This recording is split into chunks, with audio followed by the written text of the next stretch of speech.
This episode is brought to you by McIlvaney Financial Group.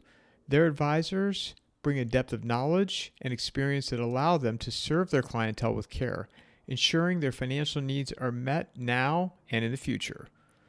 Personally, I'm not saying cash is worthless, but you can see what's happening. It's worth less every year. Gold is the opposite. Click on the promo link in the show notes or go to www.mcilvaney.com/coffeeandamike.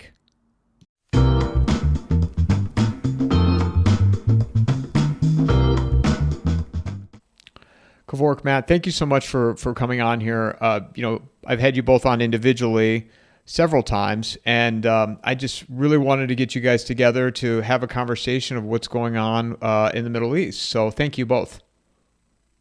Thank you. It's a really pleasure. I think it's a very good mix between experience and more excitement from my side of what's happening. Matt has a lot of experience as well. So let's have this chit chat together.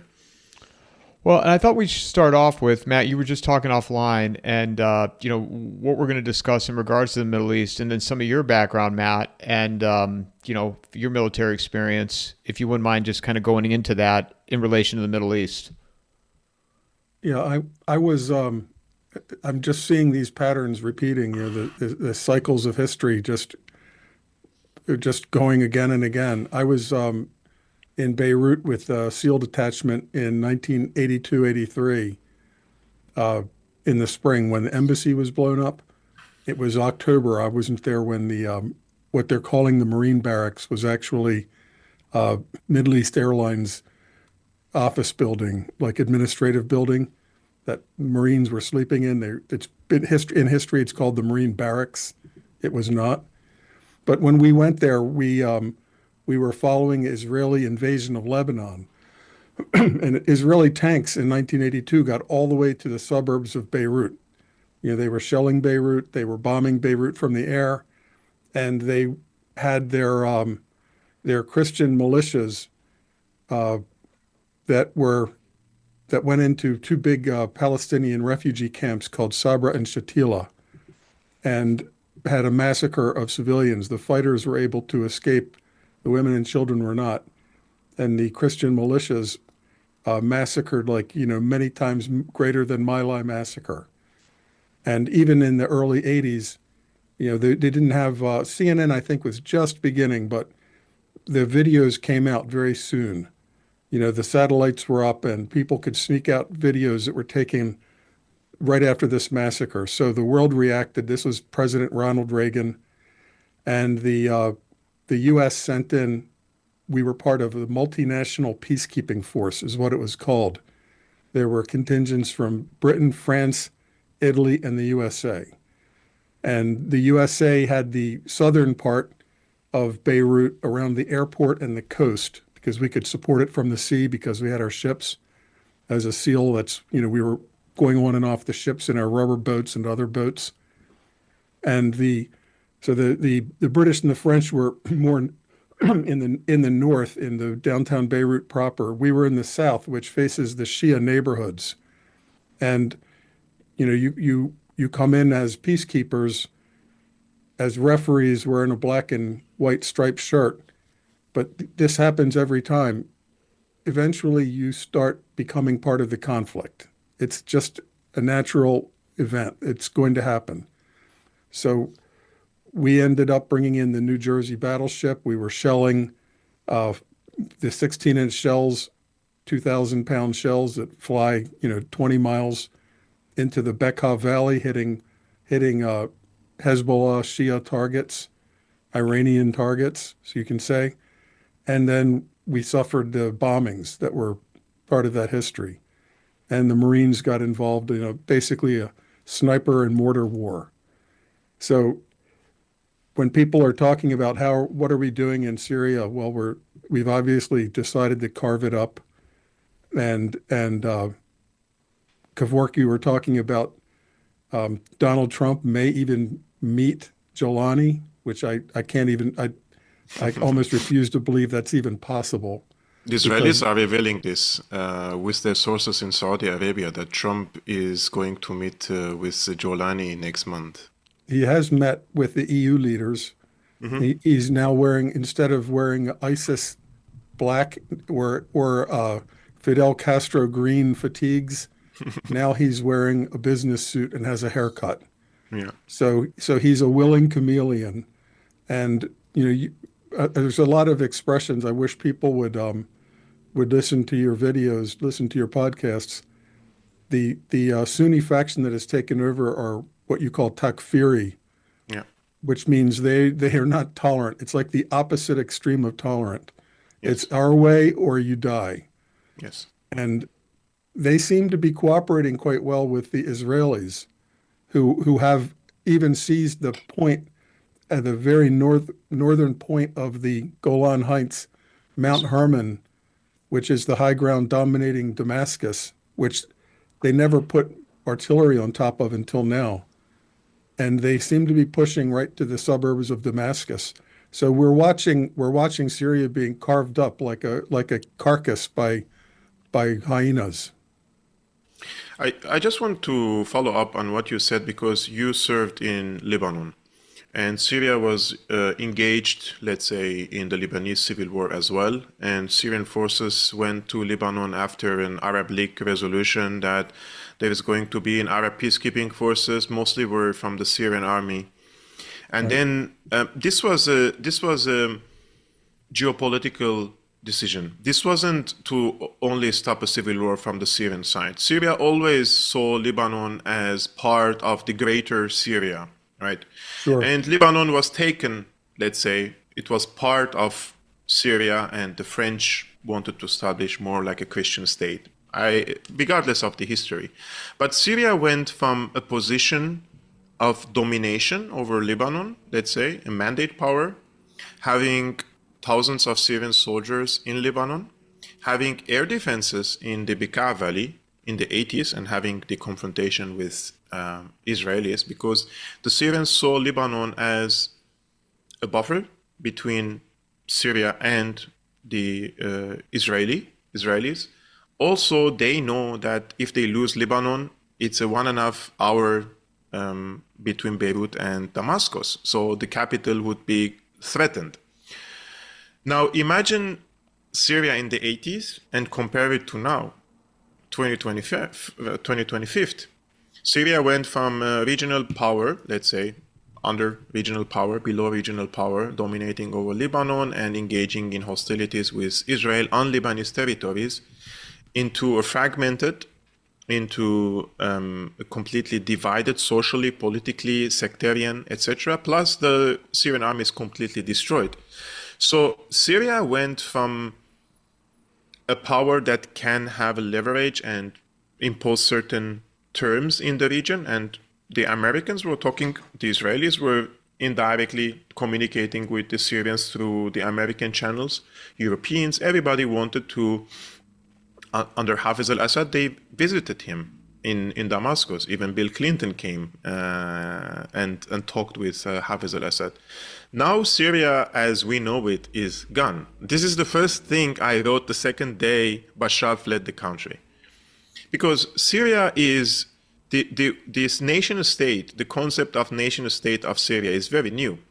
This is the Westphalian idea that was imposed on Syria, that this is your country, we decided, Sykes and Picot divided the region, and then the French withdrew and they called it an independence, and now manage your own affairs. But Syria, before the independence, had 400 years of Ottoman occupation, and they lived under an Ottoman rule, where the Arabs, Assyrians, Kurds, Armenians, Chaldeans, etc., were second-class citizens. But back then, the majority, if they were Muslims, they belonged to the greater family of Islam, basically living under a caliphate, Ottoman Empire. But then you have all of a sudden foreigners deciding and saying, no, this is your map. Now you're Syrian, and you're Lebanese, you're Jordanian, you're Iraqi, etc.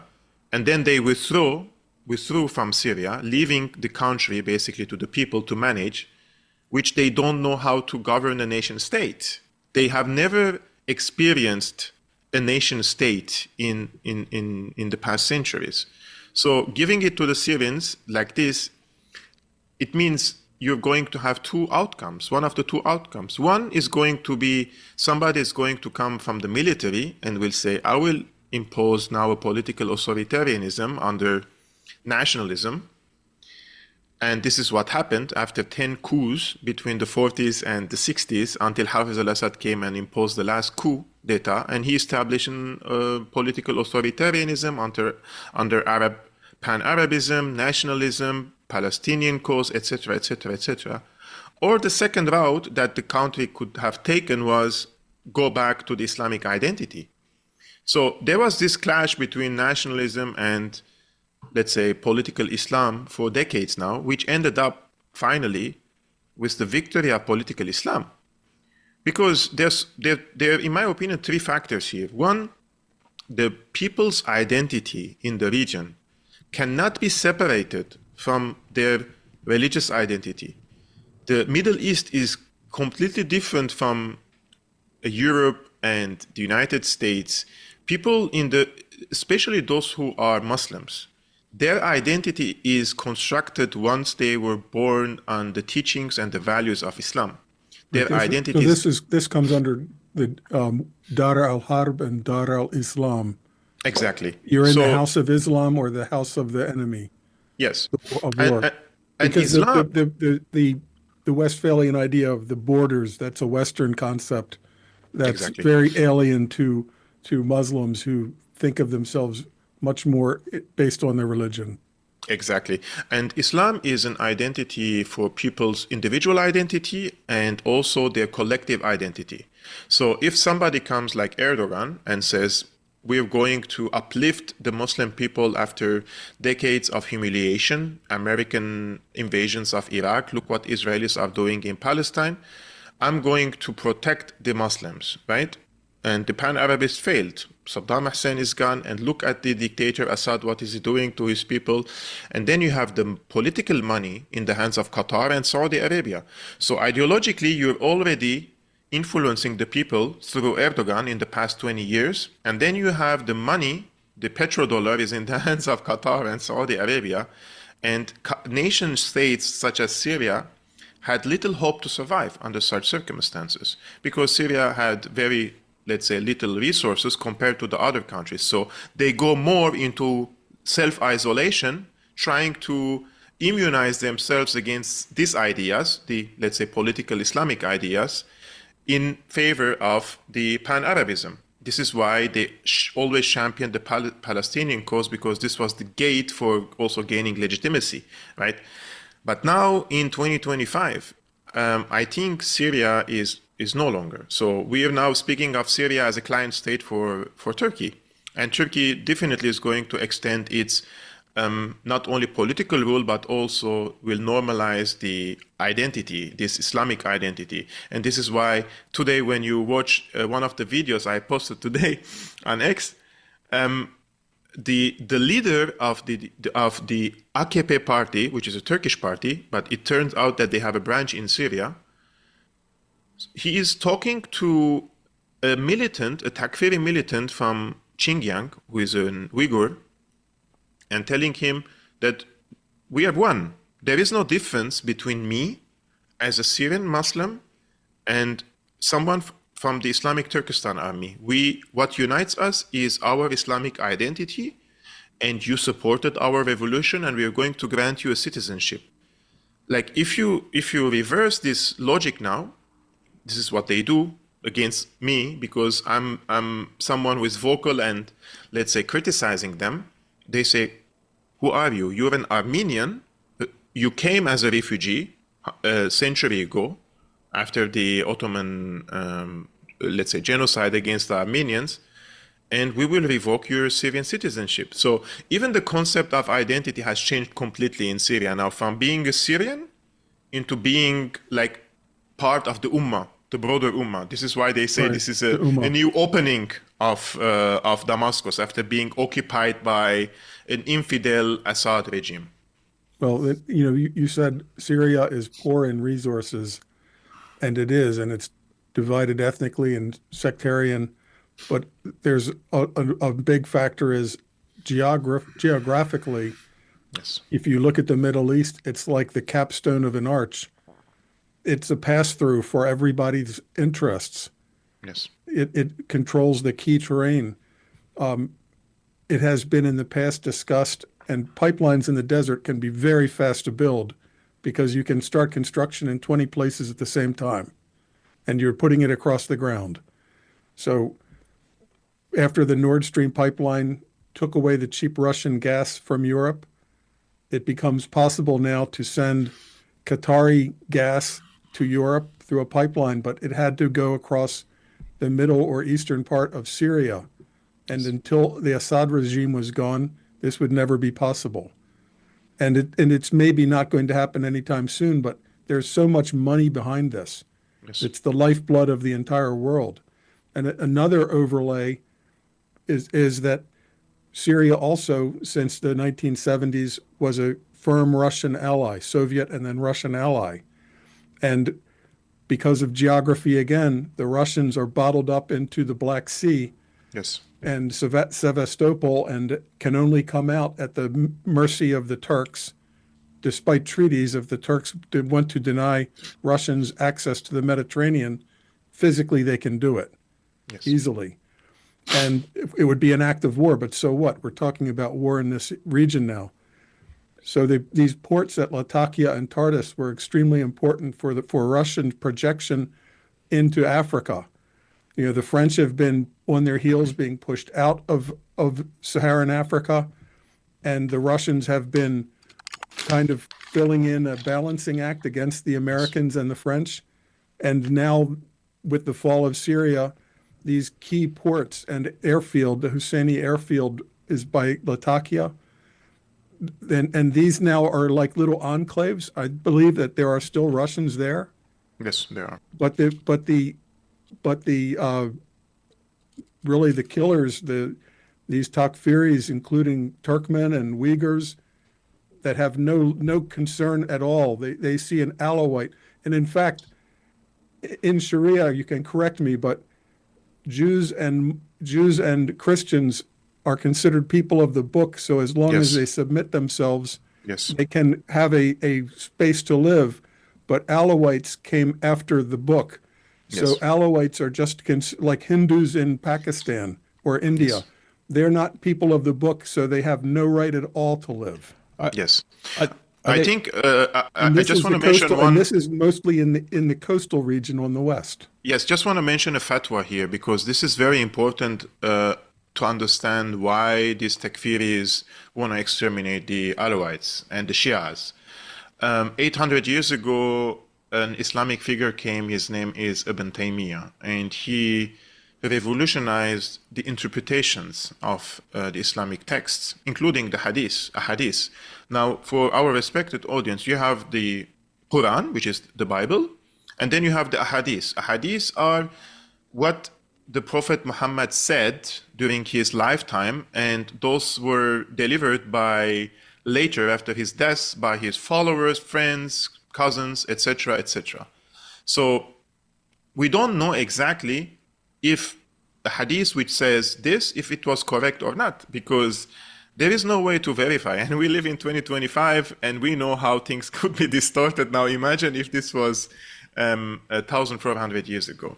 Now, 800 years ago, this Ibn Taymiyyah came and he said he will revolutionize the Islamic texts and interpretations. And even back then, he was considered a very radical and controversial among the Muslims, right? And he says that fighting against the Alawites and the Shias is more important than fighting against the Jews and against the Christians. Because as you mentioned, he says that the Christians and the Jews, they believe in the book believes in the God, and we believe in the same God. However, the Alawites and the Shias, they, first of all, the Shias kept the door of the interpretation of Islam open, which means up until this day, they can intellectually interpret the Islamic texts according to the needs of the 21st century. This keeps the interpretation open. And secondly, the Alawite sect, the Druze, for example, they believe also in other philosophical teachings from the Greek civilization, for example, right? Some other Islamic sects believes in reincarnation. I think the word is reincarnation, like after death you can come back. So like they truly believe this is completely complete heresy. So they have to be killed. That is why when the war started, right, in Syria, 2011, one of the first slogans that the peaceful protesters were like, they were shouting loud so we could hear. We were in Syria and we could hear. They used to say, Alawites to the graves and Christians to Beirut. And even in 2011, so this slogan was, we will kill the Alawites, we will send them to coffins, and the Christians could go to Beirut. And I think if you fast forward 2025, they have been successful. Christians are 80% less in Syria. Armenians are completely like very, very little small community now. And the Alawites are they cannot exterminate the Alawites. I cannot stress enough on this because they are big, 2 to 3 million people. So they have committed a big mistake by unleashing these terrorists against the Alawites, because this pushes the Alawites now into the arms of the international community, which is the US, Israel, UK, France, etc., etc. And now, because of these massacres that they have committed against the Alawites, all other ethnic and religious minorities have seen that this is still an Al-Qaeda rule, despite the cosmetics and the makeups they're trying to put on Jolani. So why would the Druze lay down their arms and join the Syrian government? And why would the Kurds do that? That would be self-suicidal. But the only group in Syria, or two groups, let's say, that don't receive any support from any regional or international power are the Alawites and the Christians. That's why they went against them. They couldn't go against the Druze because then the Israelis and the Americans will intervene. But they did it against the Alawites because there is no one behind the Alawites. There are many Druze in the IDF. Yes, yes. And so there's a very strong connection of Israel and the Druze. Look, I'm going to be very honest. Like the general mood in Syria, let's say, for decades, right? It was, yes, some people were like, oh, what are we doing with this Palestine case? This is what they say. Let's open ties with Israel. But those voices were always suppressed, right? Now this is open in the air. Now, no one is ashamed, let's say, to say we want ties with Israel, including the Alawites. Like, I'm speaking to people and they say, we cannot live with these monsters. Whoever comes and saves us, even if it's Israel, we will accept it. Although Israel played an instrumental role in creating this condition for the minorities so that it presents itself as a savior at a later stage. Well, and part of what Israel has done is using this opportunity of chaos and a period when nobody is particularly concerned with who is throwing bombs at who. Yes. To take out any capability of Syria to present any military, the aircraft on the ground, helicopters on the ground, patrol boats in Tartus destroyed at the pier. I mean, they have had severe air raids consistently against Syria. Anything other than like the Jolani, motorbikes and pickup trucks is a target. Yes. And motorbikes and pickup trucks were enough to take Syria, but not enough to threaten Israel. Yes, exactly. But where are the Russians in this? And a larger, in a sense, this is a theater of the proxy war between the USA and Russia. So if America in this proxy war, the New York Times article is showing that we have been directly in the kill chain without our officers targeting the missiles, they're useless. So the only thing a Ukrainian officer is doing is pushing the button at the end, because it's an American missile aimed by Americans, taken care of by Americans. So in this greater proxy war, the Russian outpost on the coast of the Mediterranean was seen as a target we could take out. Never mind that tens of thousands of people will be slaughtered in this chaos that we create. That a stable regime, maybe it's not perfect for sure, Assad regime, but you take a stable regime and just smash it to pieces with a sledgehammer, and the people are going to suffer. But it didn't matter because we eliminated 2 Russian bases. Actually, what I'm going to say, like, there were so many cases in Syria that there was a window of, let's say, opportunity to reopen a new page with the US and their allies in the region, and Syria rejected because they didn't want to harm the Russian strategic interests. Like one of the things that you mentioned is the gas pipelines. Syria would have benefited immensely financially if they allowed the Qatari pipelines to pass through Syria. But they blocked it because they knew that this will destroy the Nord Stream 2 and Nord Stream pipeline projects in Europe. So they were loyal to their ally in this case.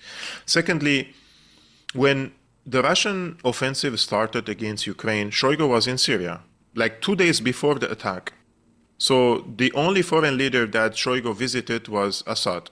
And they told him to hold the line.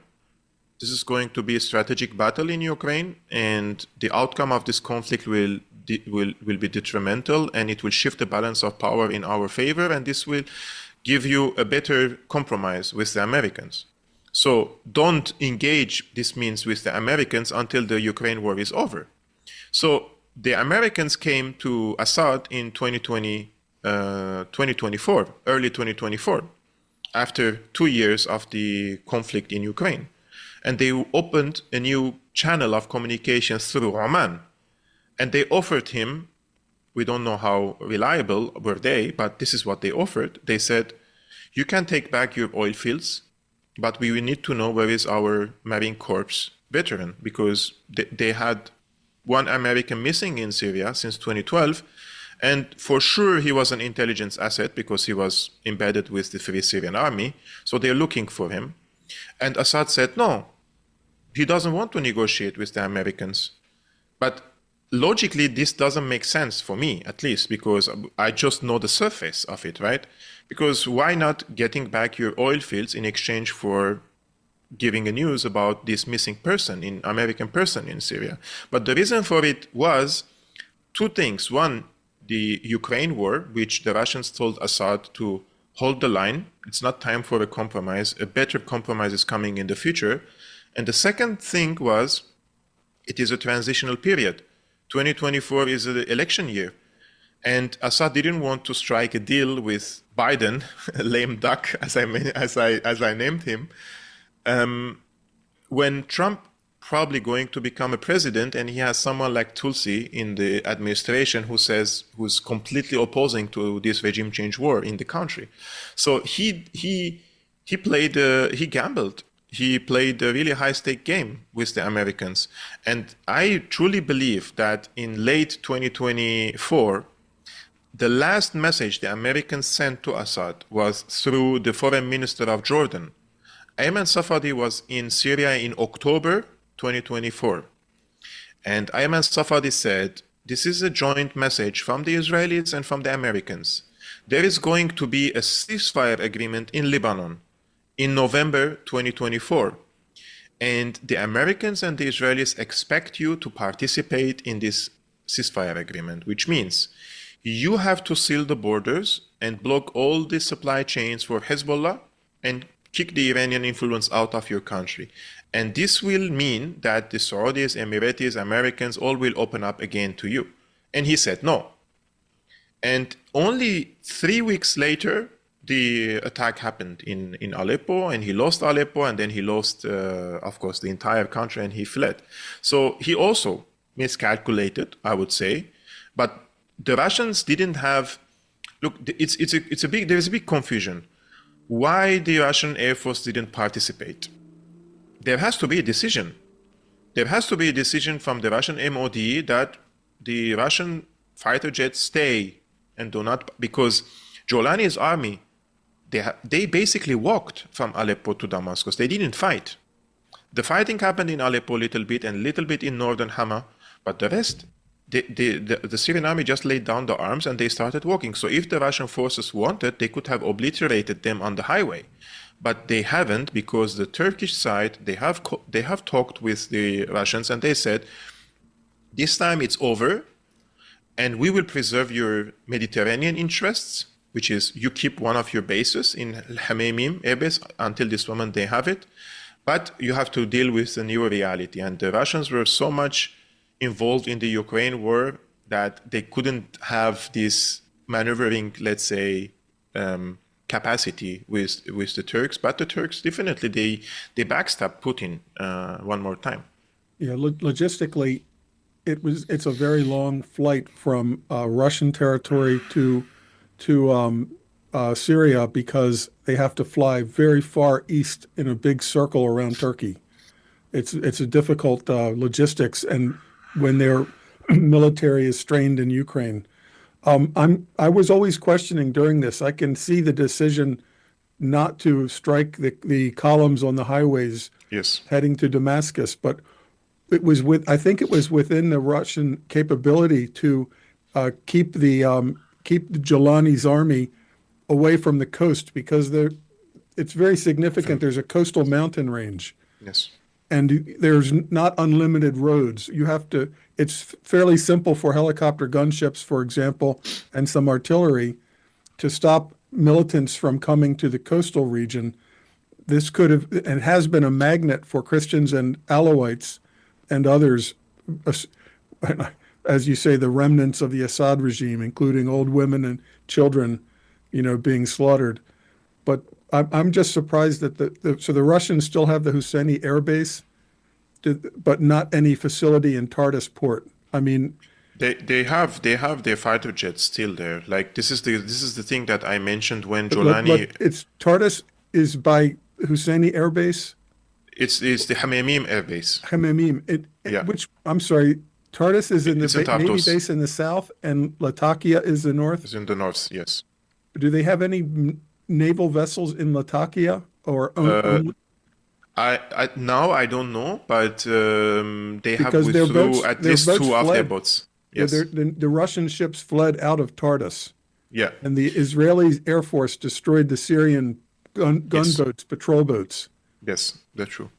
But one time the Russians, when the Jolani army attacked Latakia, Tartus, Jabal Banias, and they used helicopter. This is the one time the Russians directly intervened and they pushed the helicopter out of the space because they were dropping bombs on the civilians. So this is only very, very recent, right? Other than that, they didn't intervene, let's say, militarily to stop the massacres. So once again, Syria, the country and the geographical region, is a pawn in a bigger game. Yes. And just as after World War I, the European powers met and carved up the map. Britain will get this, France will get this, and Italy will get this. Yes. And now, again, it's being carved up. Yes. Actually, this is worse than Sykes-Picot agreement, right? This, whatever it is happening in the region is fragmentation. And the people nowadays are already psychologically accepting the fact that they cannot live with each other. And this is very sad because Syria has been a place where nobody cares if you were a Christian, if you are a Muslim, Jew. Like, I lived half of my life in Syria and nobody asks you what is your religion, and there is no societal discrimination against each other, right? Probably behind closed doors, if they know, like, he's a Christian, we don't give our daughter to a Christian, we cannot do intermarriage, etc. But there hasn't been a persecution, societal persecution against each other. But this has been more normalized and pushed by the state. So this was a state policy for a long time. Now the state says that they are one-colored. The state is putting the Salafi flag in their official buildings. So they represent not only Sunnis, they represent one school of thought inside the Sunnism. Because what they're basically doing is they are completely eliminating any school of thought from the mosques that is not Salafism. So you have lots of Sunni clerics who are not Salafists in Syria. Most Islamic clerics in Syria aren't Salafists. But now Jolani is completely eliminating the, let's say, moderate Muslim, Sunnism, Sufism, and people who are basically seculars, and they just mind their own business. Like, yeah, I believe in the Prophet, I believe in Allah, and I believe in his teachings, but this is between me and my God. This is how the situation was before. Now it is when the Takfiris are imposing their own way of life and values on the people, and if you don't accept it, you get killed, including one Sunni scholar that they killed in Damascus because he rejected their whatever they believe in. And I think this is going to have an enormous impact on the entire region. You so correctly when you mentioned the position of Syria, or the geographical position of Syria is so unique it's that a keystone. It's the keystone of the arch. Exactly. So when the Ottomans wanted to expand in the Middle East, West Asia, they have done it through Syria. And Syria has given them the opportunity geographically to extend and expand in the region. And they have found that Syria was the key for their expansion in West Asia and in North Africa. So the Ottomans called the current day Syria Sham Sharif, or Honorable Levant, because this was the secret for them to expand in the region. Syria's this geographical position always will have impact on the region, which means any political system or any ideology that dominates over Syria, it will project it on the region. So this is dangerous because now this will have its repercussions on other countries. Like, I don't believe that this jihadi scene in Syria is going to stay in Syria. Whatever Jolani is saying, that he has abandoned Al-Qaeda and he doesn't want to wage a global jihad, but rather only domestic jihad, this is just a fantasy. There is nothing called domestic jihad. Jihad is international. It's if you say it's only domestic, you're yourself contradicting your own book, because jihad means struggle, and the struggle to spread Islam, let's say, all around the world, or the version of Islam that they believe in, it has to be through struggle. And struggle is not only fighting, by the way. Struggle can be through talking, convincing, politics, media, etc., etc. But it also includes fighting. Money and migration. Yes, exactly. But it also includes fighting. The Saudis and Qataris are buying a lot of the real estate that the migrants then move into in the West. I personally dared to speak about the migration crisis in Europe, and it took only probably a few weeks for the state TV outlets in Germany to come after me, and I turned out to be a radical right-wing fascist from Syria, which it's surprising for me because I come from a traditional left-wing family, anti-imperialist family, and then you come to Germany and the German government state TVs are calling you like radical right-wing. But my observation about the migration crisis is it is manufactured. This is not natural. And these wars were waged mostly in the region for Israel. Those wars were in Iraq and now with Iran and in Syria. The United States doesn't face any strategic threat from Syria or from Iraq, from Iran in the region. You know, the big question, and I sent a picture, one of the two congressmen that won a special election yesterday in Florida. His official photograph from his office has a great big Israeli flag behind him. He's in Florida, South Florida. But, you know, it's a question of, is the tail wagging the dog or is the dog wagging the tail? That former Governor Huckabee, you showed the clip. He's a complete Christian Zionist. Whatever the Israelis do, it's God's will, period. Yeah. Yeah. If Israel wants to drop a nuclear bomb on 10 Arab capitals, it's God's will, period. But what's the difference between someone like, his name is Huckabee, right? Huckabee and Jolani, basically. Well, Huckabee doesn't have the sword in his hand at the moment. But if it's the tail wagging the dog or the dog wagging the tail, they're both the dog. The tail and the dog is one one item, and I'm I seeing that totally more and agree. more. There's no separation of America and Israel. No. It's the empire's outpost. And I see Netanyahu in his position that we're going to try, he's going to try to involve us in a war with directly a kinetic war with our air fleets and naval fleets Yes. against Iran.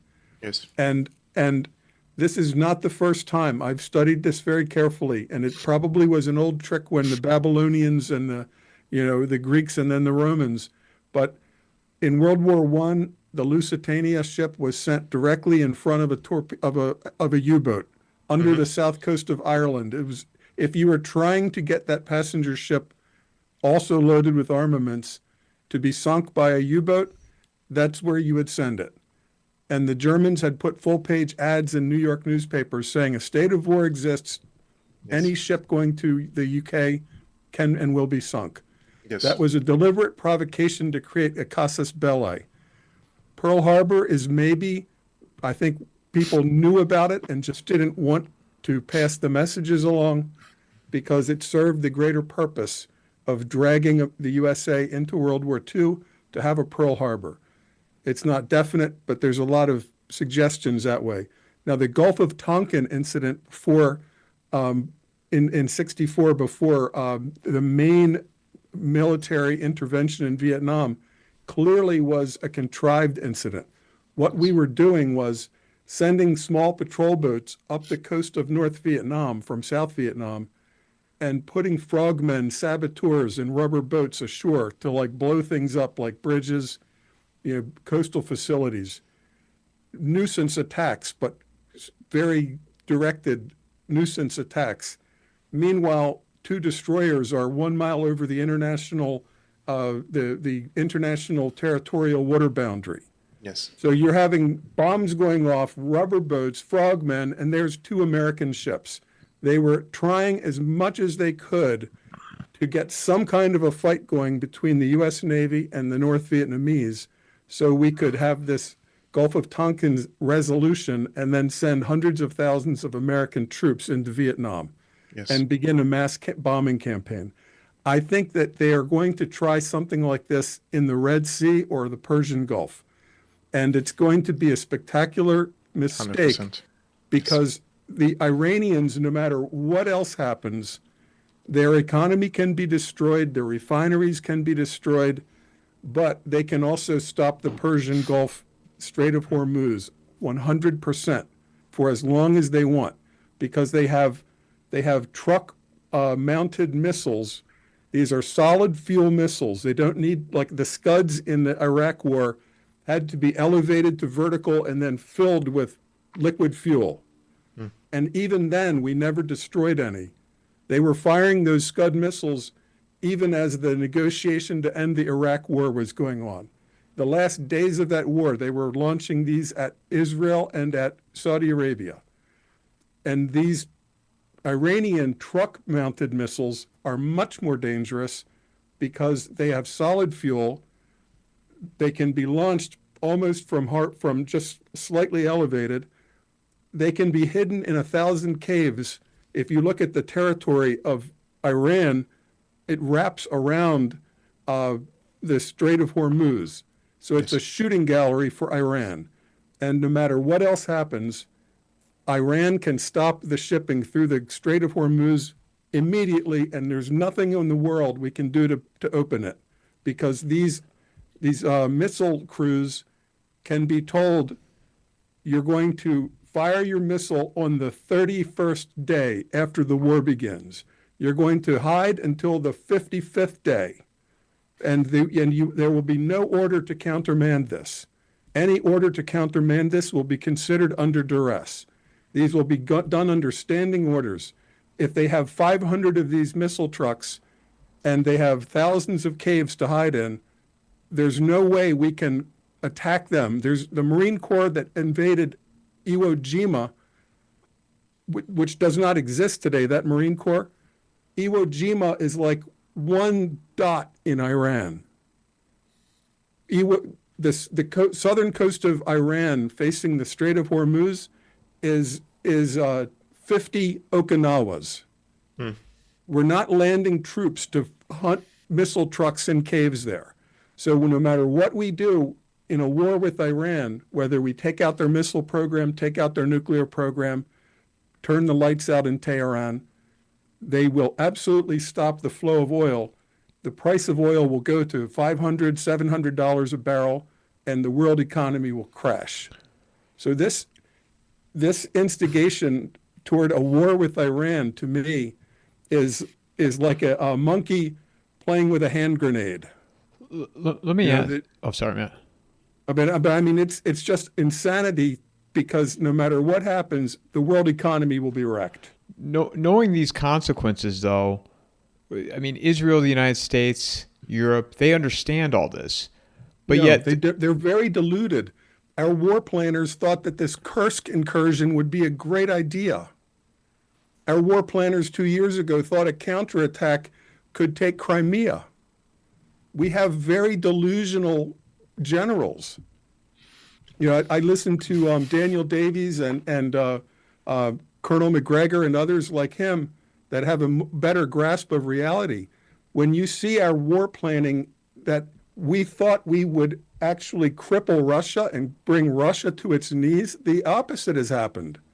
So we're expecting logical thinking and clear-headed thinking about Iran, but you see people like Huckabee on television, and he's basically saying we have to go to war with Iran because Iran sees Israel as the little Satan, and after they destroy the little Satan, Iran is coming after us.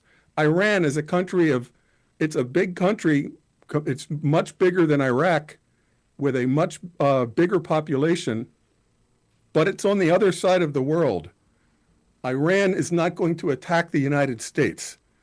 But if we attack Iran, they're going to fire ballistic missiles at our bases all over the Middle East and kill hundreds or thousands of our servicemen. And then on our American television, it will be, oh my God, Pearl Harbor. We need to go to total war with Iran. And the oil will stop flowing out of the Persian Gulf. China and Japan and Korea economy will crash. Yes. The ships will not get insurance, so the shipping will stop. And I mean, the consequences are going to be disastrous. I mean, It's a monkey playing with a hand grenade. This enough should deter the Americans or the Israelis to wage an attack against Iran. However, I also truly believe that the region has become more in the grip of the US, and they believe that they have decimated Gaza and they have weakened Hezbollah, and the regime in Syria is gone. So there is only one player on the chessboard now that is saying no, right? And that is Iran. So they see also the vulnerability, let's say, of Iran. But it's not about the first attack, which will decide the outcome of this conflict. It's the retaliation after retaliation after retaliation. Yes.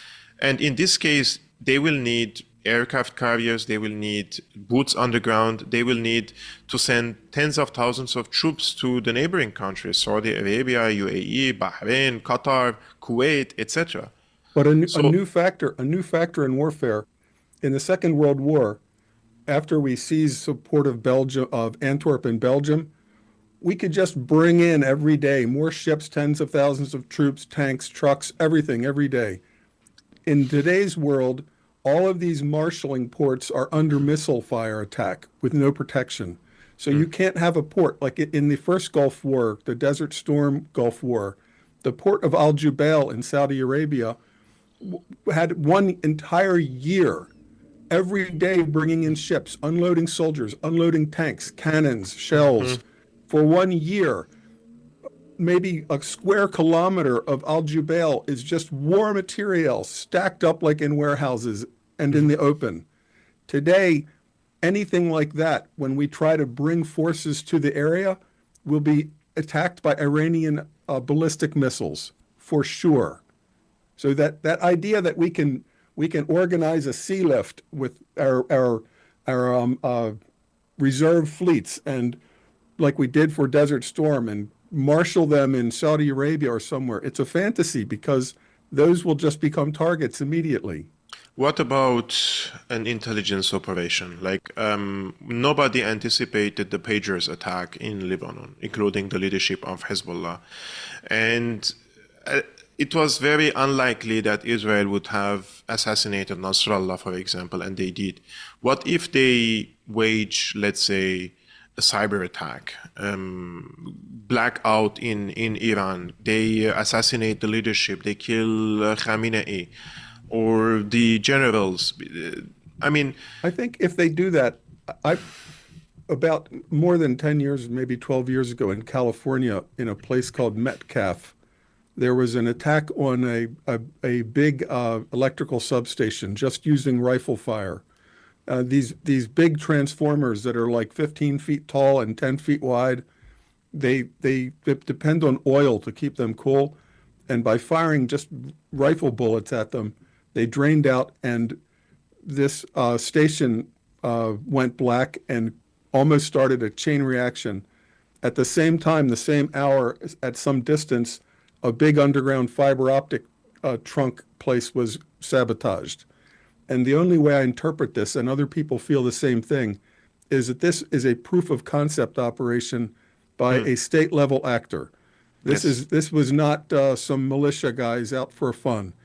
This is what a country like Iran or North Korea would do if they were told we need 15 more years to get a nuclear bomb. But what can we do as a deterrent or a retaliation in case we are attacked and our grid is destroyed? An Iranian general can say, I absolutely know we can shut down the American grid. If we do 10 Metcalf attacks in one night, America's power goes out. And the cascading power grid failure causes these transformers to explode, and they're not replaceable. They take, you have to order them mostly from China, ironically, and they have to be ordered years in advance. These are not something that they have at the hardware store. So I think that if we do an attack of cyber attacks, assassinations, maybe selected, hellfires from predators kind of attacks, then they're going to attack in the USA the same way. Yes. It's important what I forget the name of the Iranian military spokesman. I think you played the clip on your podcast. He said that and this is a key word because we're using it now in concept of tariffs constantly, there will be reciprocal attacks. Yes.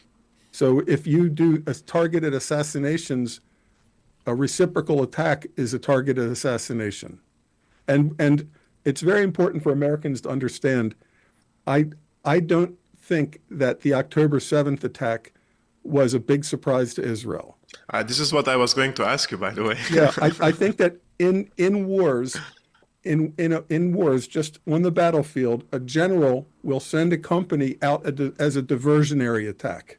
The Russians actually call some of their Spetsnaz units diversionary troops. You send them out. You don't tell them you're a suicide troop. You say your job is to seize this key bridge and hold it for 48 hours. But really, the attack is somewhere else. You just want the enemy moving towards that company. You know that company's going to be slaughtered. But it's a pawn on the chessboard, and you're a general, and that's your job, to win the chess game, not to preserve every pawn. So sometimes you sacrifice a pawn because you want to win the chess game. So a general will sacrifice a company or a battalion, a brigade, if it will move the enemy in that direction so that their bigger attack will succeed. Well, I think that this can be happening also with a Pearl Harbor, Lusitania. In the Spanish-American War, I believe that the ship in Havana Harbor, the Maine, it wasn't destroyed by Spanish frogmen, but at that time, steam boiler technology was very primitive, and they were making up the formulas as they went along. So it's very easy to make a mistake with a primitive high-pressure steam boiler and have an explosion. Then it's exploited. It's in all the American newspapers. It's taken as a Spanish attack, and we attack not only in Cuba, but Puerto Rico, the Philippines, Guam, everywhere that the Spanish Empire still had hold. So I think that October 7th, I think that the Israelis were fully aware that it was going to happen, but it's a kind of a sacrificial pawn for the greater plan that now we can level Gaza, we can do anything we want in Lebanon, and eventually when the dominoes fall in Syria, we can take right to the Damascus suburbs. So this is extending our footprint vastly. In Gaza, something that the Israelis have been doing, these memorandas were released by whistleblowers. They use an artificial intelligence program often referred to as Lavender, where they don't have an actual name from an informant of a Hamas lieutenant. They're using AI to say a guy with his education living in this area with these acquaintances, with this job is probably a Hamas lieutenant. Therefore, we are cleared to kill 20 civilians to get him. So you can kill everybody in a building with a 2,000-pound bomb because some guy that an artificial intelligence program designated as a likely Hamas lieutenant, Yes. that's enough to drop a 2,000-pound bomb on a building. And this concept of operations has extended to the Houthi campaign. Yes. Because in the infamous text exchange between Vance and Waltz and other principals, they said, we saw the supposedly one of the main rocket designers or rocket officers going into his girlfriend's building, and we collapsed the building, which means we put a 2,000-pound bomb in the building. Boom. So to get one rocket guy, it's now considered an ethical military decision to destroy an entire building and everybody in it. This Israeli Gaza, and also seen in Beirut, to get Nasrallah leveling an entire apartment building to get one man. I mean, leveling a whole apartment building. So if and when we go to war with Iran itself, and the consequences come home, we are going to see what we will call acts of terrorism, but we are setting the path that we can kill 20 to get one suspected leader. Yes. I mean, that's the pattern that we're establishing. Let me ask you guys something, because two things I want to cover before we end. Turkey's role in all this, and will Erdogan hang on to power as you see it today? Kevork? I'm not sure if he's going to hang on power. However, these efforts, let's say, to keep Erdogan weak in Ankara, I think that's the approach of the US and Israel at the current moment, especially that Erdogan has his aspirations in Syria and he wants to establish a military base in central Syria in Palmyra, the T4 airbase. This is a strategic airbase and which Israel bombed several times. I think Israel and Turkey collaborated in during the regime change in Syria. However, they had different end games. For Turkey, the regime change was the end game. So they have ousted Assad and now they can extend their influence over the country. But for Israel, this was just one step before other steps that they want to take. So I think just as a sidebar, I think that you mentioned Assad missing opportunities. I think he also missed opportunities for rapprochement with Erdogan, that he was personally so alienated from Erdogan that he rebuffed some diplomatic overtures. I have information about this. This is not analysis. What happened with Assad is in 2018, when the Arabic countries started opening up to him, he didn't really make it personal with them. Although the Al Saud and the Emiratis and the Bahrainis, everybody, they have funded it, right? But with Turkey, because there was Turkish forces and the mediators were Baghdad and Moscow. So look what Assad did basically. He even sidelined the Iranians from the mediation role because he wanted to appease the Americans and also the Arab Gulf countries by saying, look, Iran is not the mediator, it's Baghdad and Moscow. Now, Assad told the mediators in Iraq and in Russia that Erdogan is not serious with this reconciliation. He wants a photo op, he wants a diplomatic victory for himself, and he's planning, this is only for media consumption, and he is planning something else. And he told them, like literally, that he's playing both Russia and Iraq.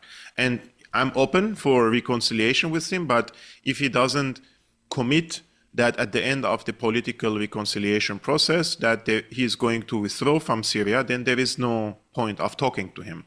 Now, I think, yes, he was stubborn, but he was expecting at least for Erdogan to commit himself to withdrawal from Syria. I mean, if he doesn't withdraw, then why are we talking, right? And Erdogan vehemently rejected that. He said that he will keep the forces in Syria until it is stabilized, until the refugee crisis are over, and he will send like hundreds of thousands, probably millions of refugees back to country. But what he basically was trying to do is to change the ethnic and, let's say, the demographics of Syria. Like he occupied the north, he created this so-called security belt, and he wants to settle the refugees there, not to their hometowns and home cities, because he wanted to create a region in Syria in the north inhabited by the people who were loyal to him. So even if he withdraws, he would have a leverage over Syria on the border. And Assad didn't want that. Yeah, I know Assad was in a very weak position. And this is again now in information that Moscow and Tehran pressed him immensely. Like the amount of pressure that Russia and Iran practiced and exerted on Assad was, I would say, even beyond the normal diplomatic norms that we are used to between the allies. This is primarily like Idlib province in the north, which became the buffer state. But wasn't that also where they covertly launched this invasion, where they were stockpiling the motorbikes, the pickup trucks, the drone technicians from Ukraine? I mean, this was really a pretty masterful accomplishment to defeat a conventional army with tanks and aircraft using a light force moving much too fast for the Syrians to react. And then the psychological shock of the approach just caused the army to quit. If the Syrian army fought, they could have resisted for months and years. And not in Aleppo, because in Aleppo they were caught off guard. But in northern Hama and in Homs, the amount of reinforcement they sent, it was impossible for HTS to break through. But a decision has been made by someone to lay down arms. Therefore, when I say it was a coup, because definitely someone in the MOD was giving orders to lay down, and it wasn't Assad. It can be just straight bribery, a suitcase full of 500 euro notes. Yes, but there is a personality in Damascus. Assad used him as his representative, mediator, I don't know what we have to call him. And he went many times to Idlib and he met with Jolani as a representative of Assad. And opposition sources or Jolani affiliated sources say that he was the guy who did the coup in Damascus, because it made no sense. He flipped. Yeah, and now he's in Damascus. I mean, he used to be very close to Assad. So it doesn't make sense. All the people who were close to Assad either fled the country or got killed. But this guy lives in Damascus and nothing happens to him. So I think there was definitely structural, let's say, corruption, and people sold for the biggest bidder. And Assad, in his statement, he said like he lost communication with the command center of the Syrian army. I mean, how can he lose communication with the command unless someone it's cut? Yeah. So where does this leave the Christians and Alawites? Is there going to be a safe zone in the coast or no safe zone? That's a very good question. Syria is in front of two options now, either federalism or partition. But the general mood in the country is very ready for Balkanization. Like, if you ask the Christians and the Alawites, they don't want to live with the Jolani people, you know? Like, there is no sense for them to live among very radicalized people. Meanwhile, they are like secular and their women aren't covered and they go to the shores with bikinis, you know, like it's a completely different set of mind in the Syrian coast. Yeah, swimming clubs, Yeah, swim pool it makes clubs. no sense. Like alcohol, fasting, no fasting, nobody cares. So before the regime change happened, I always used to say federalism is the worst case scenario for Syria. Now the federalism is the best case scenario for Syria if it's going to at least have a central government. Although I'm completely opposed to Jolani, I was trying to preserve what is left from Syria, but now I see like whatever I say or I do or whatever the people think, they have no influence over the discourse of the events. So if the Russians and the Americans agree with the Israelis to divide the country, the Russians will participate in this. And they have been talking to the Israelis since 2018. I mean, every time the Israelis departed from any airport in Israel, they have given notice to the Russians because they're in the Syrian skies. They don't want to have any clashes with the Russians. And now they are speaking, and this is according to Russian press, about the fate of the Alawites and the Christians in the coastal cities. I think at the end of the day, whether it's now or in the future, what is going to happen is there's going to be many states in Syria. And it's so complicated because you have the whole Kurdish-Turkish conundrum, Yeah. and you have the kind of an economic pressure to build this pipeline. If people don't understand, and it's very important to understand, and it depends on the length of the voyage, but a liquid natural gas tanker costs 4 times as much for natural gas that's liquefied and shipped than a pipeline. So Qatari gas is primarily liquefied and sent. It's very expensive gas. Only small like island countries that can't get a pipeline anyway. But if you can put a pipeline across a desert, the distance is not even important. And they're extremely fast and cheap to build because it's mostly flat terrain.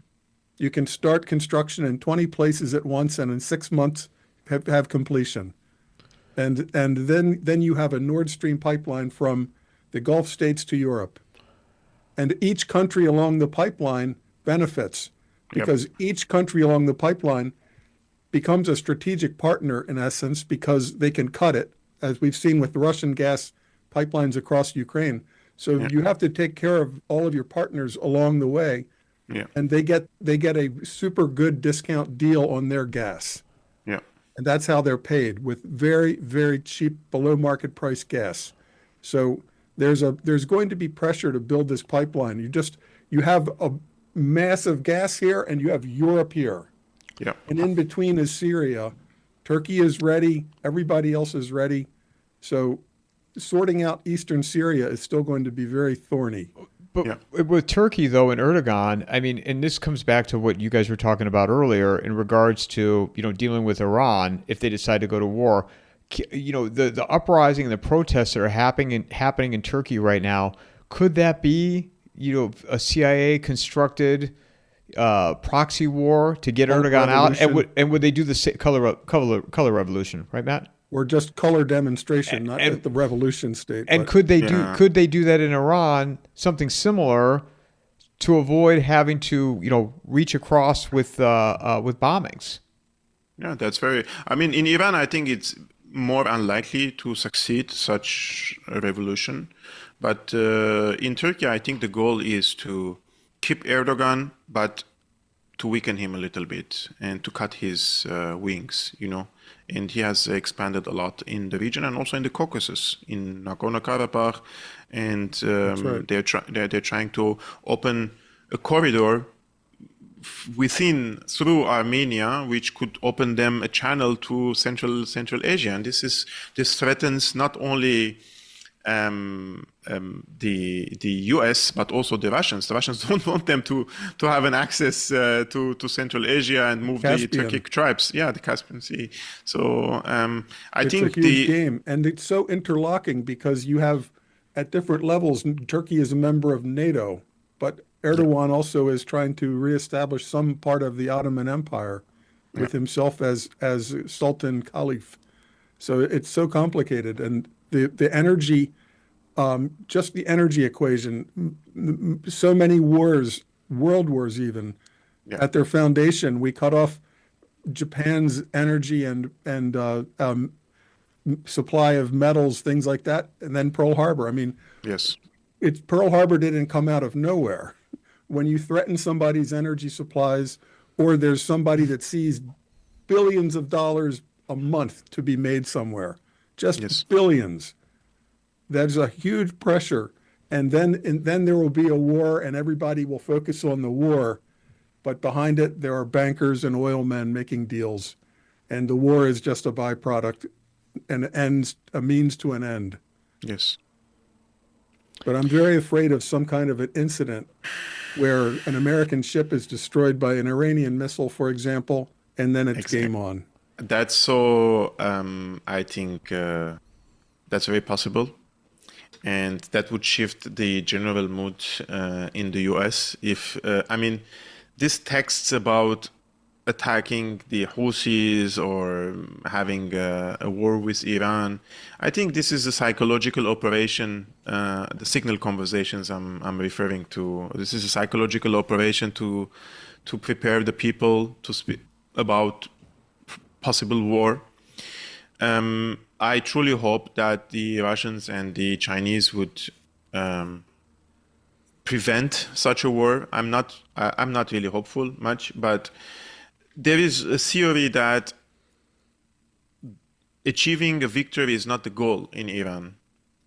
Crushing the global economy could be the goal as a preparation for a goal behind a goal, like a pyramid of layers exactly. of reasons. So if the goal, some people say, look, the United States didn't win the war in Afghanistan or Iraq or in Libya. And I say, who says they didn't win? It's like the goal was not to achieve a decisive victory. The goal was to keep the war ongoing. And one of the goals, let's say. And if the goal is to do this, what do they say? The economic reset that they were speaking about only 4 years ago, after the Corona crisis.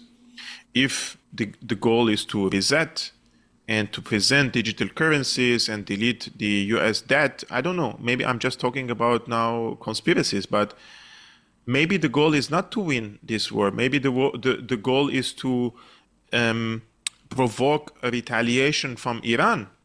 And sometimes it's not a matter of conspiracies, but of just cycles of history that an accumulation of pressures, financial pressures, other stresses, just leads to a situation like an avalanche on a mountain isn't a conspiracy.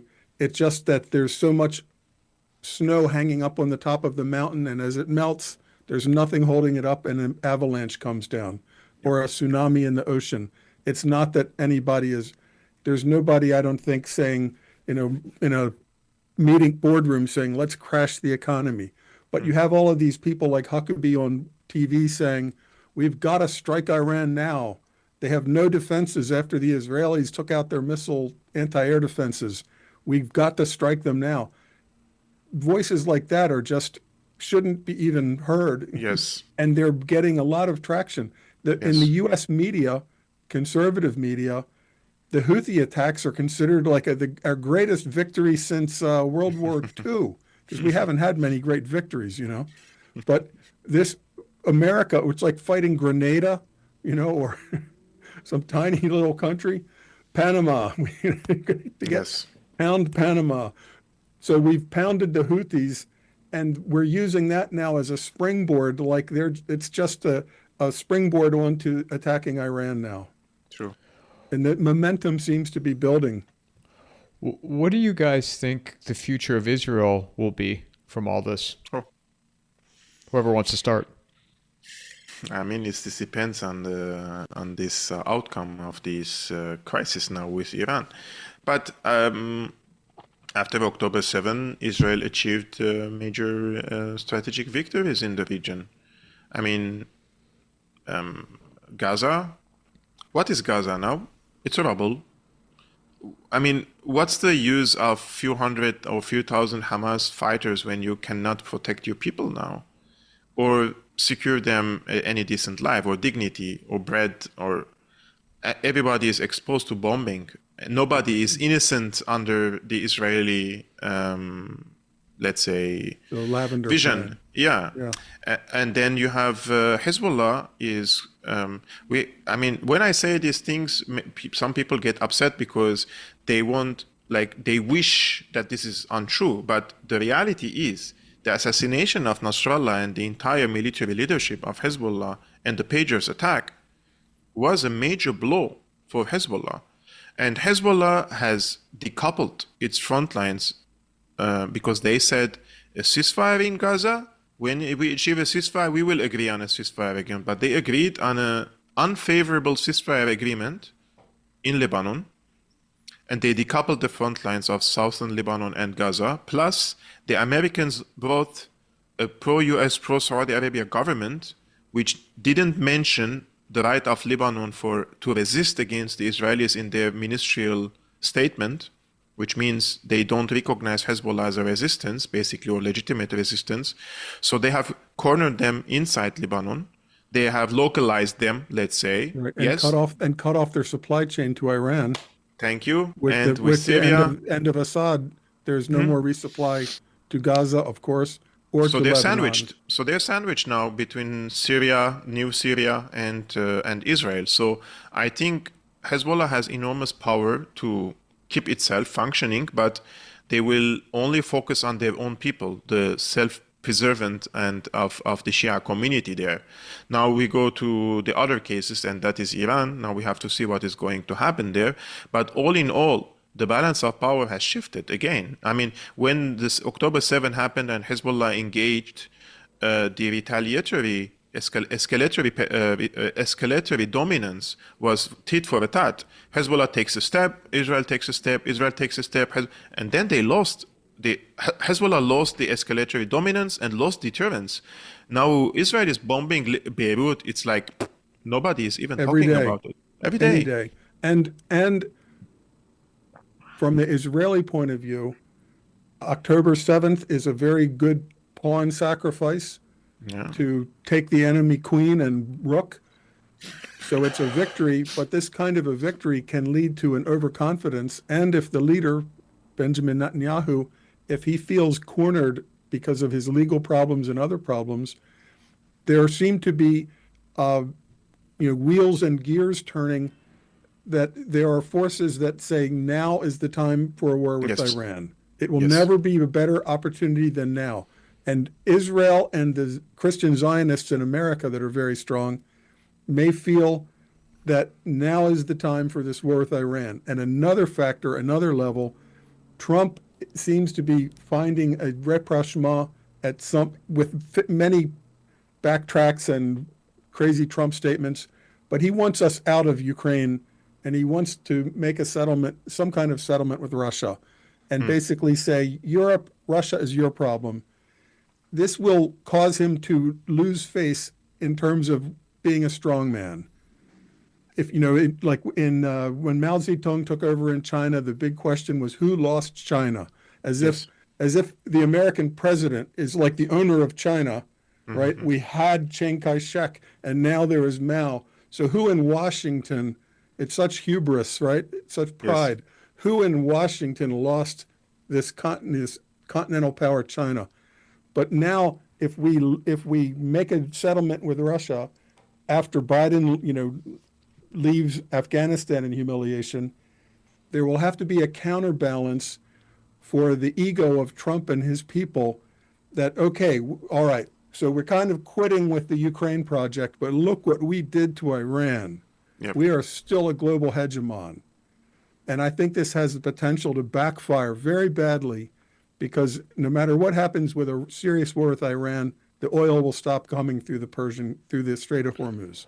And then the global economy will crash. Well, and also, I mean, I was listening to Doug Casey and Matt Smith last week, and they were talking about how, how can Israel survive in the long run with all of these Muslim bordering countries surrounding it? And at one point, can you see some type of alliance to move in on them? Yes, but now who is threatening Israel? Basically, the strategic threat against them was in Hezbollah, Hamas was a smaller threat against them. Syria is gone. So who's basically posing a strategic threat against Israel except Iran? Only a retaliatory mass ballistic missile, conventional ballistic missile strike from Iran, instead of targeting, bases that are closed at night, putting the missiles straight into downtown Tel Aviv. Mm-hmm.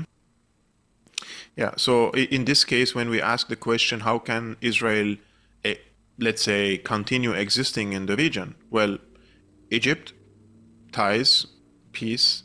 Jordan, ties, peace. The Jolani is now negotiating with Israel today. This is Israeli press is reporting about it, and in the Israeli press they're talking about Jolani like he's. They cooperate. The Israelis cooperate with the Turks.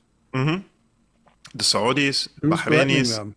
Who's threatening them except for Iran? And Iran has shown. Now, the experience after October 7 was clear that Iran was leading an axis. However, its national security always is of priority. And I'm not blaming them, but when their allies were under existential threat, especially Hezbollah, they didn't set the red line there. I mean, the assassinations that happened in Lebanon, from a realistic perspective, should have been already a red flag for Iran to set the line there. Like, if the genocide in Gaza is not a red line, if the assassinations and the decimation of the leadership of Hezbollah is not a red line, if the regime change in Syria is not a red line, then the war will come into your own home. So those allies were also keeping the enemy of Iran busy in also side fights. And even though Trump is very famous for making bluster and big threats and then not carrying them through, he is making very serious threats against Iran. Essentially, when he says negotiate or we'll bomb you like you've never been bombed before, this is negotiation with a gun at your head, essentially. Yeah. When this is a negotiation between the United States Army and some little Indian tribe. Yeah. This is a national humiliation to sign essentially a surrender document to the United States. We'll lift sanctions if you agree that, like you said, there will be no pan-Muslim regional power. You will just be the Persians in Iran, and that's it. Yeah. And then you can. Yeah. I don't see how the Ayatollahs survive in that circumstance as a political force. Exactly. I mean, look, if the Iranians for a long time, for 40 years, they were in this no war and no peace, right? And they were buying time and they were building up for militarily. Now they are on an intersection, like accept compromise with the US. What are you going to compromise? What are the Americans asking? Nuclear? They have already did that in 2015, but the Americans withdrew. So what the Americans want more? They want the ballistic missile program, they want the drone program, and they want the influence of Iran in the region. And the Iranians are not going to give them that. Like, what I completely strip in front of the enemy, that's not going to happen. So what is the alternative in this case? Confrontation? I don't think that the Iranians want a war with the United States. They're not suicidal. No, but the war, in 1914, nobody wanted the war. Yeah. But the process was set where these big reserve armies were mobilized. Yeah. So you're emptying the factories of England, France, Germany, Austria-Hungary, and you're putting these forces to the front. Nobody is looking for a war, but it has its own momentum. Yes. And then, like Michael Jan says, it's not about sparks, it's about conditions. Mm-hmm. If it wasn't Archduke Ferdinand, it would have been something else. Yes. You can drop a plane load of a plane can crash in the Amazon jungle and it doesn't start a fire because it's a wet jungle. But if you drop a match into a dry forest, it's a forest fire. And right now, the Middle East is like the dry forest, with the American Navy in the region with the B-2 bombers and Diego Garcia, which is clearly a step immediately towards like war in one night. Yep. We can wake up any morning and hear that we have just hit Tehran after some destroyer is hit. Yep. And who hit the destroyer? Was it a Houthi missile or an Iranian missile? We may be bombing Tehran, before anybody learns that wasn't an Iranian missile. Mm. It may have even been an Israeli missile, because it's not the first time that's happened. USS Liberty. You know, the country that will allow an October 7th to happen as a pawn sacrifice on the chessboard will certainly do another USS Liberty. If that's what they calculate, it will require something to be blamed on Iran. You know, it could be a torpedo from an Israeli submarine. I mean, it could be many things, but it will be blamed on Iran. And before anybody knows what really happened to that ship that got hit, we'll be bombing Tehran. Yeah. That's my fear, a scenario like that. Yeah, totally agree. Where can people find you, Matt? I'm on Twitter as Matt Bracken 48, and I have all these books that I write. But and I'm writing another one set in Ireland. I shouldn't say too much because I plan to go there, and I don't want to be persona non grata and stop at the airport. Turned around. Kevork knows about that kind of dynamic. You have to be careful where you travel now, right? I mean, yes. And with the electronics and everything, they just they look even at your social media. Can you never go home again, Kevork? You'll never be able to go to Syria?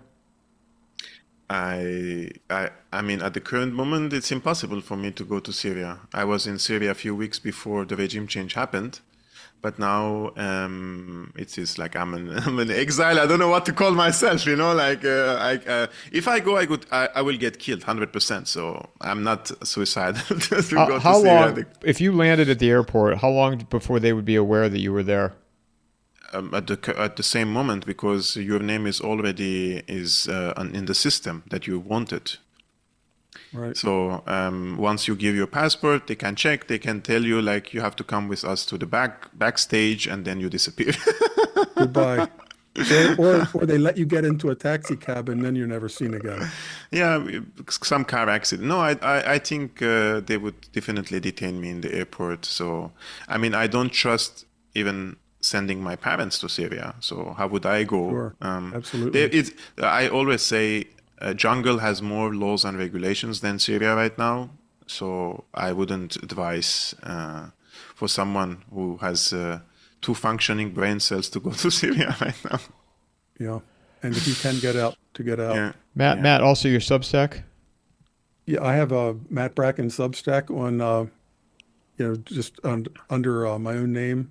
And also, I don't write too much there, but I do want to get another novel out pretty quickly about Ireland. But my books are on Amazon, and you can also get them straight from me if you don't want to use Amazon. Yeah. The details are on also my website, enemiesforeignanddomestic.com, or on my Twitter and Gab accounts. Kevork? I'm posting videos on my YouTube channel and Rumble, Syriana Analysis, and I'm also making like Substack articles, trying to do like something small every day, linking the videos you have that I'm almost posting. 100,000 now on YouTube. Yes, almost. But YouTube is very difficult to get more subscriptions. It's like you're fighting against the algorithm and suppression and all these things. So slowly but surely, hopefully, in the next how about 2 weeks. Rumble? Are you doing Rumble? Yeah, I'm simultaneously posting both on YouTube and Okay. Rumble. Yeah. And then financially, if people want to contribute to both your guys' work, Kevork, how could they do that? Yesterday, I mentioned that, guys, only if you can and if you want, you can support my work on patreon.com/SyrianaAnalysis. And I received an email from a woman saying she is an American citizen and she has been a nurse to the Middle East, and that I should be ashamed for asking money from the people. And I don't ask money from the people. Sorry, I don't mean that at all. Only if you can and if you want to support independent journalists. Like, seriously, we don't gain much of money, you know. People are unbelievable, If I pay man. attention to my critics, I don't write another word. Yes. You got this stuff takes time, and you know what? You got to eat and you got to pay bills, and like people kill me that somebody actually had the audacity to say that to you. So Actually, I would just mention one thing. In 2017, I did the BBC exam. And a friend of mine told me, "Oh, there is a job you can work for me with me. I'm a producer in BBC. There's a job opening." 2017, naive me applied, and I passed through the 2 exams and reached to the interview. So if I was hired back then, let's say by BBC, or if I compromised my values and I worked in any mainstream media outlet, I would have gained so much more than asking for a Patreon support. But nowadays it's a little bit difficult, especially with the people also suffering from economic financial crisis. So I don't ask anyone to support unless somebody can or won't, you know? And the important thing also is just to keep a light on this, because the media can only focus on one catastrophe at a time. So Syria is in the spotlight for a few weeks, maybe, the people that even pay attention to international news, but people are still being hunted like animals and tortured and killed every day. I think this is one of the most important topics to discuss right now, and I want to thank you both for carving out some time to speak today on my show, and love to have you back. And obviously, Definitely. I want to keep this active. The work that you guys are doing. So, thank you. And thank you for having us, and thank you, Matt, for the great contribution. But Mic drop. Ciao.